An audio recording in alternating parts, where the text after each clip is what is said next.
There is a specific smell that we have been taught to love and crave from a young age. It is the smell of fresh leather, mixed with new plastics, and that factory carpet smell. We call it new car smell.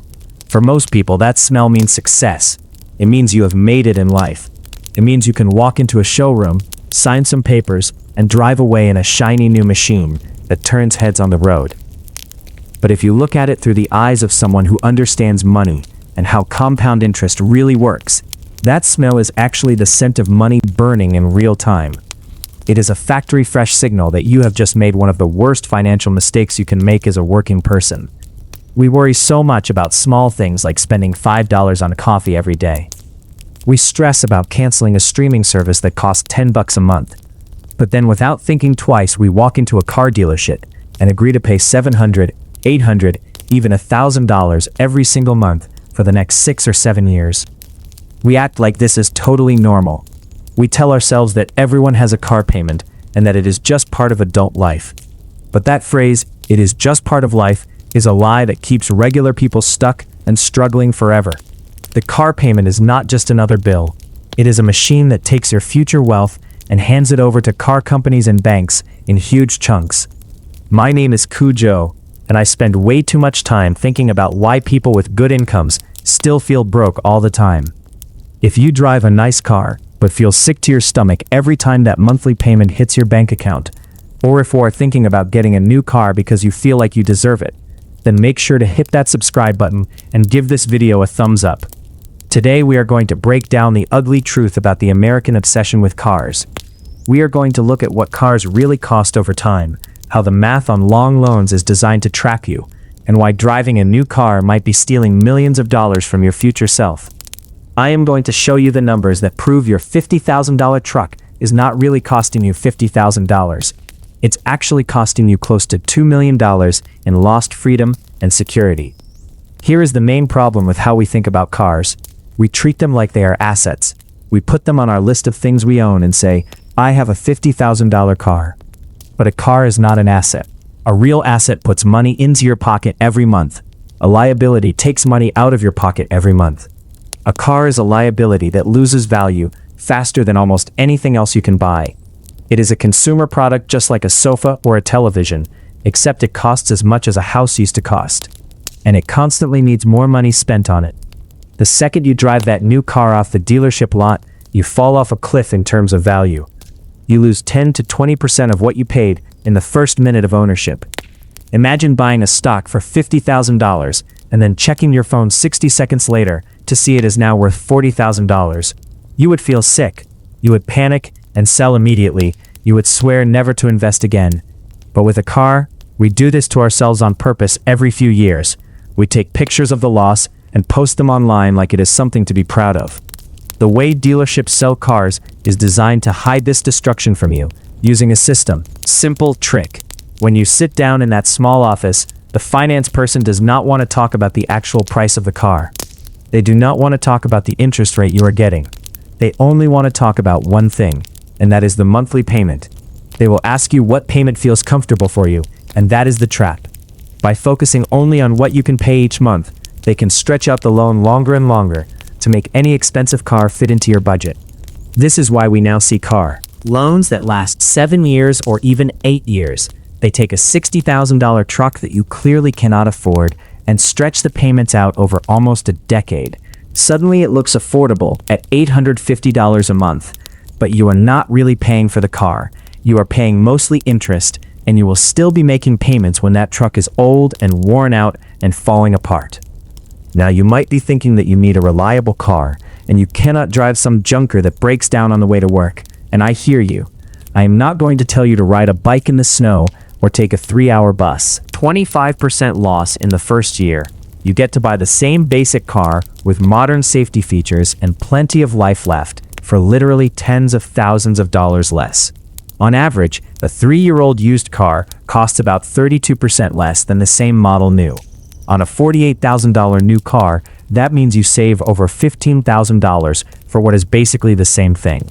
Let's dig into what a car really costs over time. Most people look at the sticker price and stop there. They think it is a $40,000 car, but no, that is just the beginning. You have to pay sales tax, which is thousands of dollars gone immediately. Then, there's the interest you pay on the loan. With today interest rates around 7% on a $40,000 loan over 6 years, you end up paying nearly $9,000 in interest alone. That is pure profit for the bank. Then you have insurance, which costs way more on a new car. Then you have to pay for premium gas if you bought something fancy. Then you have maintenance and repairs. Modern cars are like computers on wheels. When a sensor in your bumper breaks, it's not a $50 fix. It's a $1,500 job to calibrate everything. When you add up the tax, the interest, the insurance, the gas, and the loss in value, that $40,000 car will actually cost you roughly $70,000 to $80,000 over 5 years.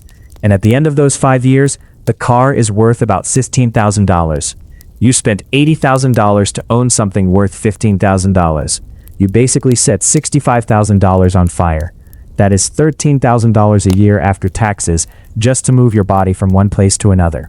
But the real tragedy, the number that should make your stomach turn, is what is called opportunity cost. This is the wealth you will never have because you chose to sign that loan. Let's run some numbers. The average new car payment in America right now is around $730 a month, but let's round it up to $800 because new cars also mean higher insurance. Imagine you are 25 years old, and instead of buying a new car every 5 years, you buy a reliable 5-year-old used car for cash.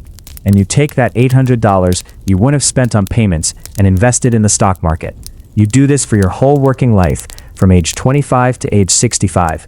You never have a car payment again because you just invest the money you would have sent to the car company every month. At an average return of 8%, do you know how much money you would have at age 65? $2,700,000. Think about that for a minute. The choice to drive new cars cost you nearly $3 million in retirement money. You are not just driving a Ford Explorer. You are driving away your financial freedom. You are driving away your beach house. You are driving away the chance to retire 10 years early. When you see a fancied SUV on the highway, do not look at it with envy. Look at it with understanding. That person is driving a $3 million mistake. They are sacrificing their own future just to look successful right now. This leads us to something called the negative equity trap. Because people trade in cars so often, every few years, they end up trading in vehicles that are worth less than what they still owe on the loan.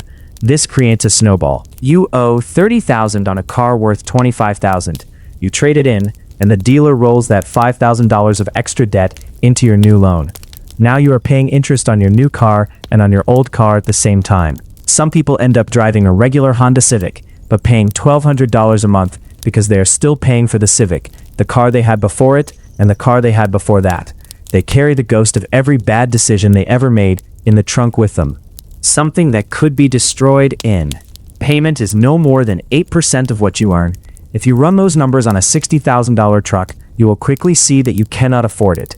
The math will push you toward a $25,000 sedan, which is exactly where you need to be if you want to build wealth.